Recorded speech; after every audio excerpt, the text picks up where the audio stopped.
Anggota DPRD Kota Tebing Tinggi Kaharudin Nasution. Apa dasarnya Ibu Kadis mengundang para pedagang pasar Gambir di gedung pasar kain? Coba Ibu Kadis bacakan suratnya. Isi suratnya verifikasi tempat. Akan tetapi kenyataan di lapangan bukan verifikasi tempat, melainkan kegiatan sosialisasi terkait kenaikan tarif retribusi pasar. Akibat dari kejadian ini, salah seorang pedagang meninggal dunia.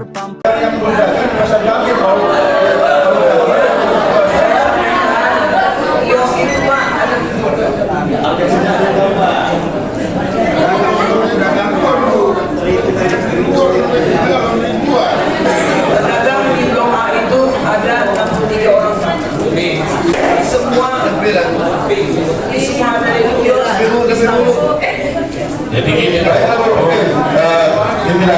berarti Ibu belum mendata jumlah pedagang.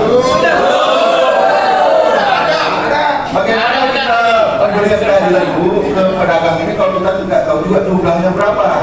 Kita bangun kiosnya bagi anggaran yang cukup besar, setelah kita bangun meletakkan pedagangnya berjualan di mana,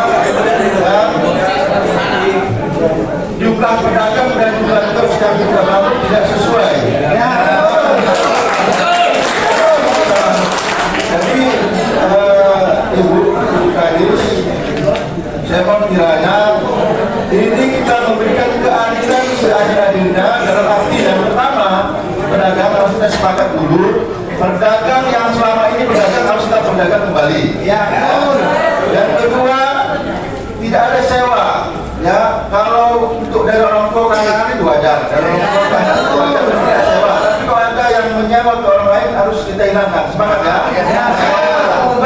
Memberi pedagang, karena sampai pedagang ada saya dengar nyewa setahun 10 juta, ada yang lebih dari itu harus statuskan. Kita berikan kita kepada pedagang yang asli, yang pedagang sehari-hari itu nanti yang menerima. Sepakat ya, Ibu Kadis. Jangan diberikan kit itu kepada yang menyewakan, itu dihapuskan. Berikan kit itu kepada yang berdagang sehari-hari di situ. Itulah mereka yang berjuang sehari-hari untuk memberikan hidup keluarganya, memberikan juga PAD kepada kita. Harus sepakat Bu ya, tidak ada sewa menyewa, kecuali diberikan kepada. Ini saya lihat juga listrik dan airnya tidak ada. Saya tanya kemarin anggarannya nggak cukup. Ngapain kita bangun kalau anggaran tidak cukup sampai saat ini? Kadang ayam bisa berdagang tanpa air, tanpa listrik. Bagaimana mereka memotong? Khusus stand 65.000 dan lain-lain pelataran ada 3.000 per hari. Berarti secara aturan kan memang ini sudah resmi nih Pak Ringo, Bu Kadis. Cuma disampaikan Pak Ringo tadi ada lagi peraturan dan saya juga belum baca apakah benar tentang perda retribusi dan pajak tahun 2025 nomor 1. Maka perlu konfirmasi kepada Bu Marimbun ataupun Pak Sewat. Memang ada perda nomor 1 tahun 2025 tentang kenaikan 300.000. Belum ada. Kenapa Bu? Kenapa kenaikan? Kenapa ada kenaikan kios 300.000 sesuai yang disampaikan oleh para pedagang, dan Ibu juga tadi menyampaikan bahwa kios menjadi 300.000 tiap bulan. Memang ada? Jadi izin Pak, makanya kan kita kan tadi kan sudah katakan sebelum dilakukan perubahan lampiran peraturan daerah nomor 1 tahun 2024 tentang retribusi daerah, ada baiknya saya sampaikan sosialisasi kepada para pedagang. Pertama di pasar impres Pak, kan sudah ada disepakati kalau kios 200.000 aja lah Bu, kalau stand 150, pedagang kaki lima 120. Yang saya tanyakan Bu, peraturan ini hari berapa tarif kios itu? Kalau Perda bilang nomor 1 2024 untuk kios itu 75.000, stand 65.000. Ada nggak aturannya 300.000 untuk kios, stand 150.000? Itu aja Bu jawab. Iya izin Pak. Ada atau tidak? Ini kan Pak masih sosialisasi. Ini yang buat pedagang itu, membuat pedagang itu jadi apalagi Ibu tadi mengutarakan kalau memang benar itu dari Ibu yang disampaikan Ibu ini tadi menjadi 5 miliar katanya. Pak izin, Kalau itu benar, ini kan ucapan ini kan dari Ibu. Kalau benar pun 5 miliar itu menjadi penyebab, ya saya pribadi kalau begitu kan 5 miliar. Saya pun nggak sanggup Bu. Jadi gini Pak Haji. Jadi maksud saya Bu, peraturan ini hari menurut Perda nomor 1 itu tahun 2024 adalah stand 65.000, kios 75.000 itu aja Bu aturannya. Kalaupun 75.000 itu terlalu tinggi, 65.000 untuk stand terlalu tinggi, walaupun itu bentuk produknya adalah Perda, ya saya nanti tinggal minta sama Pak Ketua cabut Perda itu. Tentang ada 2024 ada Pak. Perda nomor 1 tahun 2024 mengatakan untuk pajak dan retribusi kios adalah 75.000 per bulan. Untuk stand 65.000 per bulan. Itu aturan. Kalaupun pedagang merasa itu terlalu tinggi Pak Ketua, kita cabut aja. Kita sesuaikan dengan kemampuan yang ada. Betul itu Pak. Itu satu kelemahan Ibu. Kalau saya lihat Ibu ternyata mengakui ada mensosialisasikan rencana pungutan untuk kios 300.000, stand 150.000, benar ya Bu? Iya, benar. Itu yang pertama Pak, para pedagang, ibu-ibu pedagang. Yang kedua, boleh saya dengar Ibu bacakan undangan waktu kegiatan di Pasar Kain yang menyebabkan kejadian. Coba tolong Ibu bacakan. Apa bunyi undangannya Bu? Itu intinya verifikasi data pedagang Pak. Saya minta bacakan undangan sehingga hadir 60 orang pedagang ke Pasar Kain. Tolong bacakan undangan itu. Apa bunyinya Bu? 510-154-DBK UKM. Sifat penting, lampiran garing Berial, verifikasi data pedagang Pasar Gambir Blok A dalam kurung buah dan sayuran tahun 2026. Dalam rangka penataan pedagang di Pasar Gambir Blok A, buah dan sayuran, maka akan dilakukan verifikasi data para pedagang Pasar Gambir Blok A. Nah, cukup Bu. Undangannya adalah verifikasi ya, Bu ya, Pak Asisten.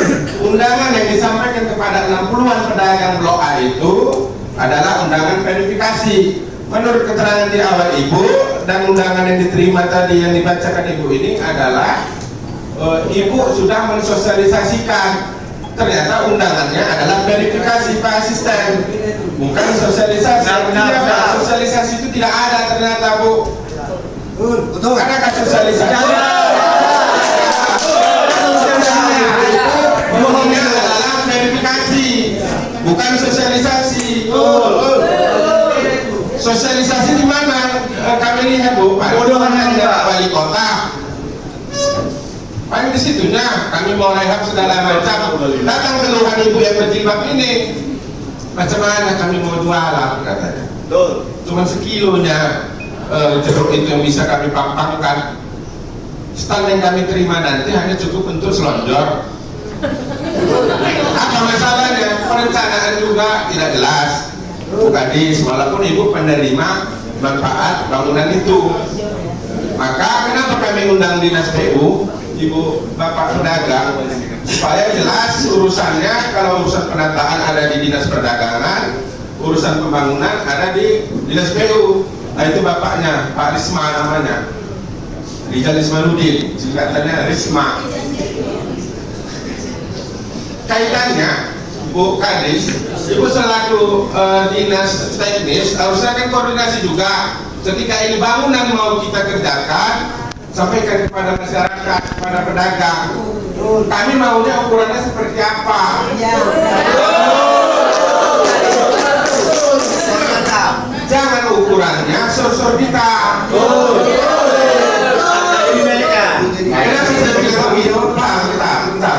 Ibu kalau mau bicara itu nama sama asisten. Izin Pak Asisten supaya miskomunikasi. Contoh, ini saya kasih contoh ya, Bapak Ibu ya. Pasar Kain sebelum dibangun dulu masih papan, itu ramai luar biasa orang yang berjualan. Begitu kita bangun, tidak sesuai dengan keinginan pedagang, tarik jualan. Kalau ada jualan Bu, sampai ini kita ada jualan Bu. Siapakah yang salah, Bu?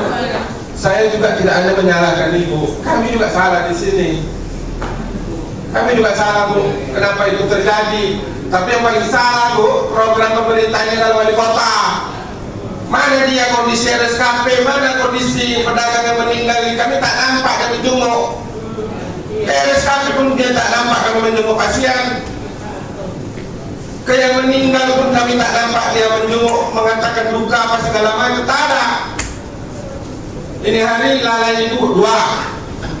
Yang pertama, Ibu sampaikan bahwa tarif retribusi dan pajak itu tidak sesuai dengan aturan yang ada. Ibu tidak sampaikan, malah Ibu sampaikan 300.000. Itu yang pertama. Yang kedua adalah persoalan Ibu menyampaikan hal-hal yang mungkin tidak dianggap bisa diterima oleh pedagang ini, Bu. Pedagang ini, Bu, mohon maaf, Bu, mohon maaf ya Pak, orang ini kerjanya cari untuk penghasilan ini hari. Masalah pemikiran nggak sama lah kita, Bu. Kalau kita ceritakan peraturan orangnya pun enggak. Makanya saya terkejut dengan Pak Ringo ini kok ada cerita peraturan. Ini luar biasa. Yang ketiga, ternyata tidak ada sosialisasi, Pak Asisten. Yang ada itu hanya verifikasi dengan keadaan tempat yang kurang nyaman ataupun kurang istilahnya mitigasi Ibu ketika melihat kondisi akan bagi-bagi kios ataupun hal-hal lain yang mau kita lakukan. Kenapa itu nggak Ibu undang Satpol PP untuk pengamanan? Kenapa Ibu tidak carikan tempat yang nyaman? Pak Ketua tadi menyampaikan ya pakai aja ruangan ini, nggak apa-apa. Ini ruang wakil rakyat kok, Bu. Atau kenapa nggak apa? Tapi maskapai itu nggak boleh mendokumentasikan. Nggak boleh di Nggak boleh. Maka kepada para pedagang yang seperti ini pun dokumentasikan aja. Kalau tak viral kata Pak Rahman, tak ditangkapkan. Jadi turun Pak Ketua, nanti akan ditangkap ya Ibu Kadis, Pak Asisten. Bapak pun yang kayak moderator di situ. Bukan, Bapak di situ bukan sebagai moderator. Bapak itu mewakili sekda. Dan tugasnya jelas sekda itu. Harusnya Pak Asisten itu duduknya di depan sana. Sikapkan itu masalah perencanaan Pak Risma. Jadi Pak Ketua, saya singkatkan ini Pak Ketua, bahwa cukuplah kita ini dengan pemerintah kota ini. Jangan kita gini-gini aja Pak Ketua. Mulai dari perencanaan, mulai dari program yang ada, semua sudah salah Pak Ketua. Menjenguk si masalah pasien yang ditolak itu wali kota juga tak nampak kita. Ini yang meninggal pun juga tak nampak kita dia menghadiri segala macam. Jangankan wali kota lah, itu Pak Sekda pun tak datang dia. Mau jadi apa kita DPR ini Pak Ketua? Jadi para pedagang jangan juga nanti terlalu besar berharap kepada kami, karena Pak Wali Kota kita ini juga sampai ini hari permintaan kami pun juga tak disetujuinya. Jadi supaya bantu kami, istilah meminjam cakap Pak Rahman tadi, kalau tak viral, tak direspon. Kalau ada HP, keluarkan, sampaikan bahwa ini adalah permasalahan kami, bahwa ini kami masyarakat tebing tinggi penuh masalah. Sampaikan. Siap Ketua. Baik Pak Ketua, saya kembalikan kepada pimpinan rapat.